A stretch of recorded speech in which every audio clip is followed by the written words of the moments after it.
She's a straight talking, no sugarcoating, results getting, highly energetic speaker and a high performance coach. And her passion is to teach women to make their annual income in just a couple of months. Her clients go from just setting goals that they never achieved to making predictable success. Everyone, excited to have her here. Virtually give it up for Linda Hayles. And the crowd went wild. Good morning, everyone. I am so honored to be here today, speaking on the AGC stage. I'm actually going to set my timer, guys, because I want to be respectful of the time and of everyone's time, right? This is something that we must learn how to do to be able to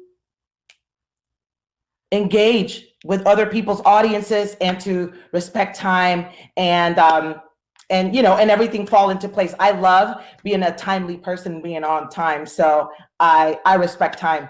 Thank you so much for inviting me here today. The topic of my today's conversation that I want to have with you is how I turned my disadvantages into advantages, and how do underdogs turn those disadvantages into their edge. I resonate very much so with being an underdog because of some of the things that Joshua shared with you just now in the introduction that he made when he brought me to the stage. There are many things in my life that make me connect with the archetype of an underdog. And those would be all of the hardship that I faced in my life after my divorce. After my divorce, I faced a lot of financial and life hardship because I wasn't ready financially and somewhat even emotionally to face life on my own, having been a stay-at-home wife for over a decade and having relied solely on my ex-husband's salary to take care of us. One of the biggest things that kept me in that awful relationship within that marriage was fear of not being able to make it on my own.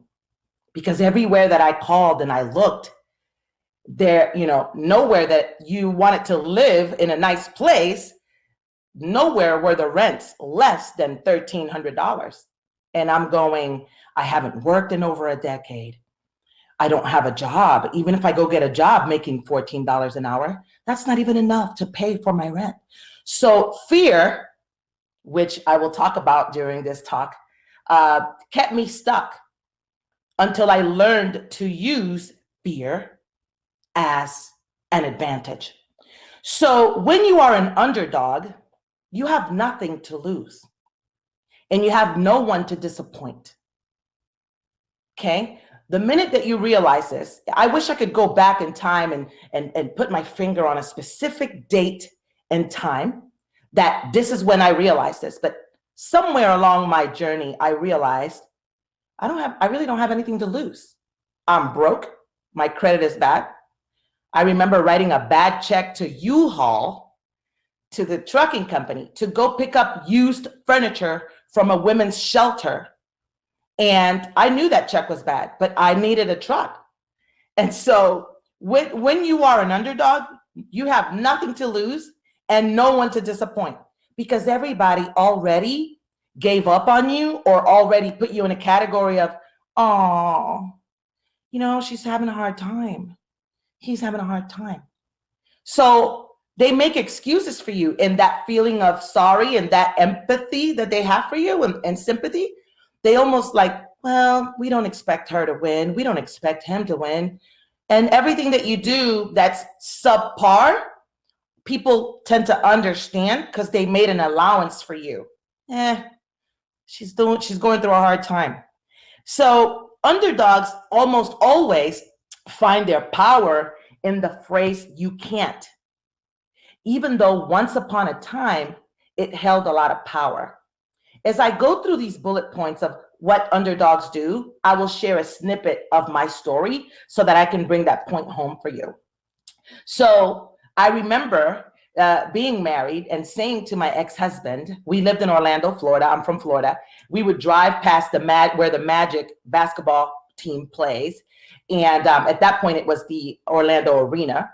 And I would say, one day I'm going to land in there in a helicopter and I'm going to be doing talks. And he looked at me and said, why are you dreaming of that? Why do you dream like that, Linda? Why do you have these dreams of grandiosity? And so in him saying that, it was his attempt to say, you dreaming like that is awful, and you dream of things that you can't achieve. So I jokingly said back, well, you don't have to go there in the helicopter with me. You can just arrive in the limo with the kids. And he said, you don't get it. You are never going to do that. Stop dreaming of crazy things like that. And I don't know where you get this feeling of grandiosity. To him, having big dreams meant grandiosity. And apparently, to him, people who dream of grandiosity are full of themselves. And that's a negative trait to have. So I didn't realize it that day. But throughout my life, as the years went on, that you can't became the let me show you how I will. So the underdogs always use the you can't to prove that I can. Underdogs can try a bunch of new ways, meaning that they can fail and fail quickly and pivot because, again, no one is paying them much attention. Being underestimated is a huge advantage when you are an underdog. And so let me explain to you how that played out in my business. When I started my business in the internet space, it was 2015. I started using the live streaming platform called Periscope. And I went live on Periscope. I literally was just doing what everybody else was doing. I had no coach because I had no money to hire a coach. And so I remember going live several times. I launched a 1-month group program. Do not laugh. I charged $97 for whoever wanted to join to work with me for a month in a group program. I was a relationship coach at that point. 11 women signed up, and I was immediately bitten by the making money online bug. However, as I was facilitating that group, I realized, I don't really think that this type of group teaching is for me. And then I said, I'll just go start teaching one-on-one. And I started teaching one-on-one. And then I went from relationship coaching to breakup coaching. And what I mean by that was that I would teach women how to tell the behavior patterns of toxic, narcissistic, dysfunctional people that they would need to break up from or put boundaries with, to be able to have healthy relationships and move forward and not be affected by those toxic relationships in their lives. And then from that, I transitioned into a book coach because I wrote a book and people wanted to know, how do you write a book? And then from that, I transitioned into a speaking coach because I landed a TEDx Talk and people were like, teach me how to do a TEDx Talk. And I was like, well, I can't teach you how to do a TEDx Talk. I can teach you how to speak and how to, carry a theme through a speech for, I can help you get ready for that. And so then people were like, well, Linda, you're flying all over the place to see clients. Teach me how to make money like that. And so as I tried things and I made money, I call that earning while you learn. Earn while you learn. I was trying new things and then figuring this is not really my passion. I don't really love this. I'm grateful that I made money with it, but let me evolve into the next iteration of this business. Let me do the next thing and the next thing and the next thing, because no one really cared about Linda Hayles. Nobody was like, oh, Linda Hayles. I'm not Tony Robbins. So nobody cared if I changed my Facebook cover from relationship coach to author, and book coach, from author and book coach to speaking coach, from speaking coach to business coach, from business coach to sales coach. No one was checking for me so hard that I was stuck with this messaging Oftentimes when we hire business coaches in the internet space, they're like, well, you have to get your messaging right. I'm here to tell you that when you show up authentically and yourself, which is another thing that underdogs do, people will hire you and they will pay you because of who you are, and they know the result that they can get from you. So being an underdog was an advantage that I had, that I could change my messaging on my Facebook cover and on my live streams almost daily. And no one really cared. They were like, oh, look, Linda's growing. Oh, Linda's doing something new. Nobody was judging me. And so underdogs use the fact that no one is checking for them to their advantage. Underdogs are relentless and they are resourceful, while others who have already made it can fix a problem by throwing money at it. Underdogs are motivated by their lack of resources and keep trying things in order to make progress. This is where underdogs will devour YouTube videos at night. This is where underdogs will spend hundreds of dollars on books. Their Amazon, their Prime account pays for itself. This is where underdogs will accept being interviewed on podcasts and places like this, because they're like, hey, there's already an audience there that's already created. I can go add a lot of value. I can just go be me. And the people who are already in that platform, if they like me, they'll come find me. How great. I don't have to spend money on Facebook ads. I don't have to spend money on Google AdWords. I don't have to spend money on YouTube ads. I don't have to do any of that, because as an underdog, I am resourceful and I am relentless in the pursuit of those resources that when the people offer me the resources, they benefit from me showing up and I benefit from them. It's a sharpening the edge of each other. Underdogs are relentless in their ability to be resourceful in that manner. They see opportunities. It's like when you are an underdog, you have 3D glasses on all the time, and you go through life like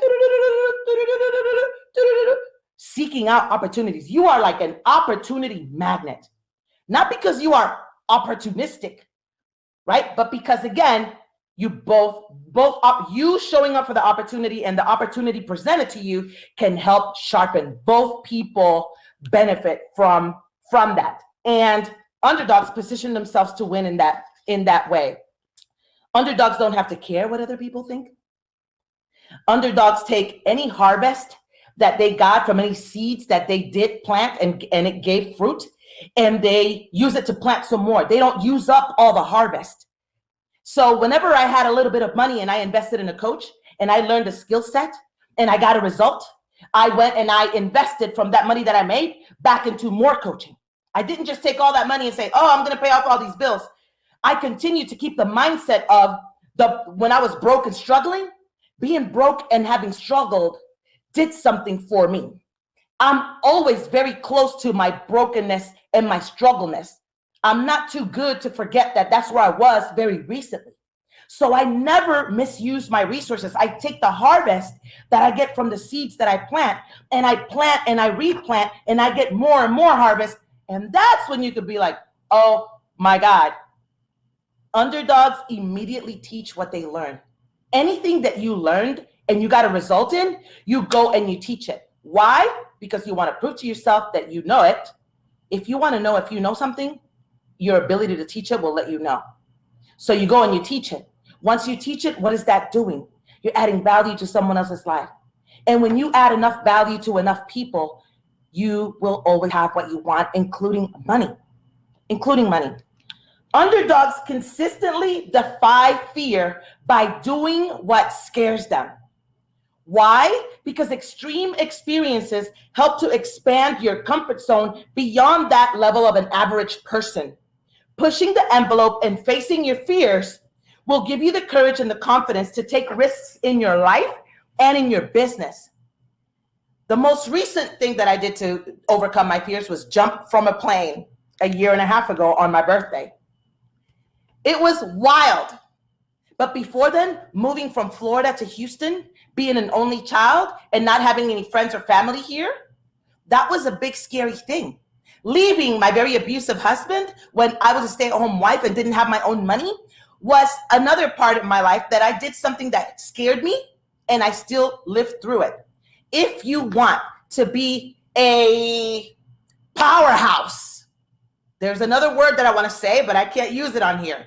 If you want to be a powerhouse, if you want to dominate, if you want to take control of your life, if you want to suck the air out of any room that you step in with your confidence when you walk in, you must make your life a boot camp of doing things that scare you often.